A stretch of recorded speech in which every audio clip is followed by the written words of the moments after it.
Check out carmarshal.com. The link is in the description. They help support us.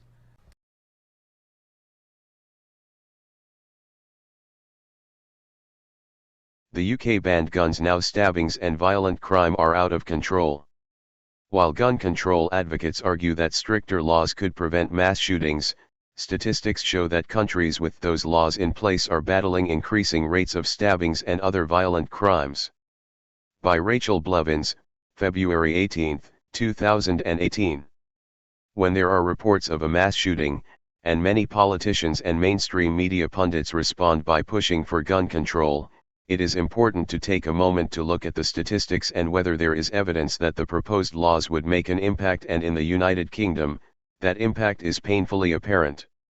The UK has some of the strictest gun laws in the world, putting the burden on its citizens to prove to the government that they are worthy of owning a specific firearm, and their intent for its ownership. As the BBC reported, getting a license is a long and complicated business. Every stage of the process is designed to reduce the likelihood of a gun falling into the wrong hands. It starts with an application form which asks specific questions about why the individual wants a gun, telling them they need to show good reason. The latest calls for gun control in the United States have come as a result of a mass shooting at a high school in Florida, in which suspect Nicholas Cruz has been accused of using an AR-15, which he purchased legally, to shoot and kill 17 people. As a result, gun control supporters are arguing that if Cruz had not had access to an AR-15, then the massacre would not have happened. Now, ignoring the fact that Cruz could have committed murder by setting off a bomb at the school, driving his car into a crowd of students, or coming to school armed with the knife collection he showed off on social media, the question remains as to whether stricter gun control laws would have prevented the suspect from committing mass murder. In the UK, where it is highly unlikely that Cruz would have been able to legally buy a gun, his knife collection would have remained legal. And if he chose to go on a stabbing spree with those weapons, he would have joined thousands of others who have brought stabbings in the UK to a staggering high in recent years. There were 37,443 recorded knife offences in the UK, 12,980 of which took place in London between September 2016 and September 2017, which was a 21% increase from the year before, according to records from the Office for National Statistics. The increase in knife crimes is affecting a variety of ages, and on December 31, 2017, 4 individuals ranging in age from 17 to 20 were stabbed to death, bringing the total number of stabbing deaths in London to 80 in 2017. The Independent reported that the number of teenagers murdered in the capital is now at its highest in nearly a decade. Despite the strict gun laws already in place, the Office for National Statistics also found 6,694 recorded gun offences in the year leading up to September 2017, which was a 20% increase from the previous year. As the Free Thought Project has reported, Cruz made his desire to become a professional school shooter public when he posted about it online, and despite the fact that he was reported to the FBI more than once in the months leading up to the shooting, the agency, which received more than $9 billion in taxpayer funding in 2017, did nothing to stop him. While gun control advocates may argue that if Nicholas Cruz was barred from purchasing an AR-15, it would have deterred him from committing mass murder, the fact is that even if he lived in the United Kingdom where strict gun laws are already in place, he still would have had a number of opportunities to contribute to the increasingly high rate of violent crimes. Become a patron. Greetings, creatures of the tubes. Damn, my hair looks ridiculous. I have to cut that. Anyway, I've stumbled upon something ridiculous in the news. Old news by now, but still, just found that. In December of last year, there was apparently a news article, or multiple news articles, which were referring to that same thing, which mentioned doctors in the UK talking about a ban on long kitchen knives. Apparently they would like to see long kitchen knives banned, or at least they did at that point. Don't know if they changed their mind, but I kind of doubt it. Because they are more dangerous and they are involved in many violent crimes. Okay, I know I'm a sarcastic bastard by nature, and it's very hard for me to resist sarcasm. But I'm going to try for a while at least, and I'm going to try to approach this thing from the point of view of those people and be neutral and fairly objective. Okay, doctors. You have to respect them because they are trying to save lives. Their main goal is to reduce suffering in the world. A very noble goal. Well, some also do it just for the money, but you know, let's just assume that those people belong in that category. They genuinely want to help. They want to reduce deaths. And they do a lot of good. I mean, nothing to say against doctors. They do save lives. So what they see is that if you have a very long blade and stab someone with it, the chance of it finding a vital organ is higher than with a shorter blade. That's just...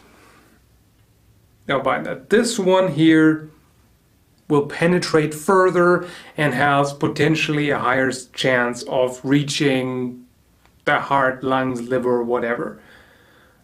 This one less so. So the reasoning is they want to reduce the number of deaths, so out with this. Even if that was effective, even if you could just magically snap your fingers and make all of those knives disappear, guess what happens?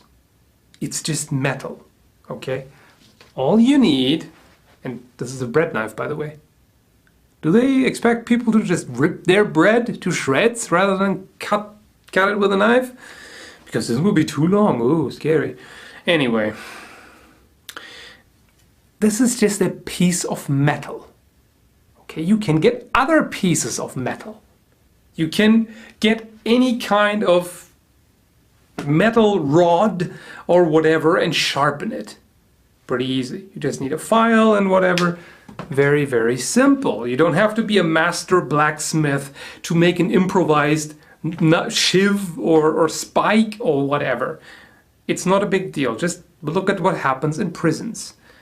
People are very inventive. Medical practitioners should know better.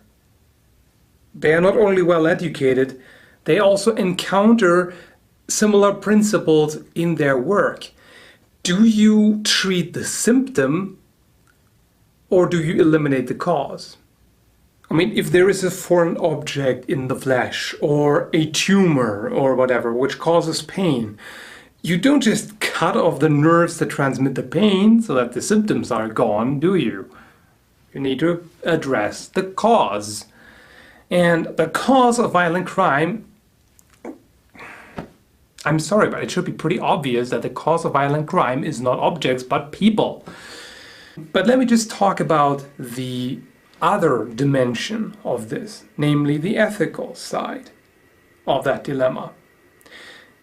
If you just punish law-abiding citizens by taking useful things away from them, or it doesn't even matter how useful they are, by limiting their options, you restrict their freedom, because they are no longer free to obtain whatever objects they would like.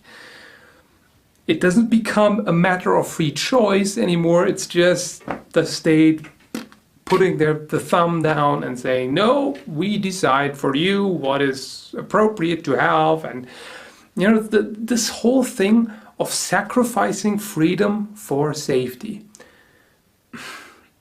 it's just horrible. Some people seem to want 100% safety, which you won't get. There is no such thing. You can only be entirely safe in a cage with no personal freedom whatsoever. If somebody locks you into a cell with no contact with everybody, all they do is just give you food and water regularly and medical attention if you need it, you're entirely safe. You're as safe as you will ever get. But is that life worth living? People take risks because that's life. Life is risks. I mean, think about how we're living today. We are ridiculously safe. The life expectancy has skyrocketed during the past decades and century. People are so safe, they don't even observe their environment anymore. A Paleolithic hunter would be utterly shocked to see people with their phones going like this, basically being zombies, not paying attention to their environment whatsoever, not noticing any potential threats at all. But the irony of such ban attempts is that it actually makes people less safe. Because, I mean, look at the UK. Everything that has to do with self-defense is banned, pretty much. You're not allowed to carry any weapons for personal defense. So, if you are attacked by a criminal, even if they have nothing, even if that criminal only has their hands and feet, maybe steel-tip boots if you're unlucky, if that guy is huge and bulky and muscular and aggressive, you have nothing. Absolutely nothing. Sure, you can learn self-defense yourself. You can learn martial arts. But there is always somebody who will be stronger, quicker, meaner than you are. Always. So in that case, you are doomed if you have nothing. Because the police won't arrive in time. No chance, they can't. So, and people have been killed by repeatedly being stomped on the head with a boot. That's all it takes. So you're completely vulnerable. You're basically like an animal pleading to have their teeth pulled and their claws removed. You're like a hedgehog who begs someone to pluck out every single one of his little spikes. Or a porcupine, or whatever. Humans don't have anything. They are weak, they are vulnerable by nature. They need their tools. That's what has made us the most dominant species on Earth. That is what makes us great. We are nothing without our stuff. Nothing. We would die. Yet, some people want to take everything away. They want to restrict everything. They want to put us in cages. They want to make us completely restrained. And seriously, this kind of thinking disgusts me. I have nothing more to say about it. At least for now. County, this is Charlotte County Cop Watch, and I wanted to explain what fair use is. You can use pieces of your news articles if you're doing it for news reporting, you have commentary, and you're doing it for education purposes. So that's what fair use is, as you can see right here.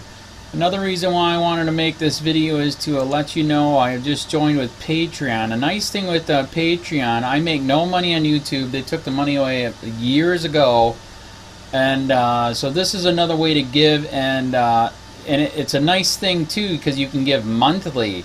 You can give $1, $5, $10, whatever. I do 4 to 5 hours a day on trying to wake the sheep up on how corrupt it is and different ways that you can fight the corruption.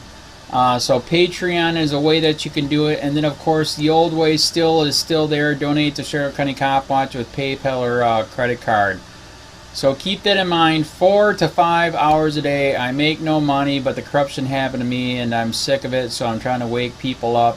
But my wife would love it if if we could get some help out there. There's 47,000 subscribers. Just think if each one of you subscribers just gave let's say actually yes, $1 a month. 47,000 subscribers gave $1 a month. That would be awesome. That's not going to happen. But anyways, that would be great if it did happen. But do the math in your head. Just think about it. Like I said, 4 to 5 hours a day. I get no money from YouTube. YouTube has gone nuts. You can't do anything anymore. They're taking the money away everywhere. So these are a couple different ways that you can still help out with all this time that I put in. And as you know, I'm in a special situation where, at least I can do it. 4 to 5 hours a day.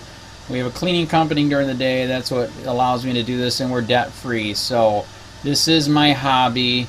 I don't go fishing and all that other crap. I try to save the world.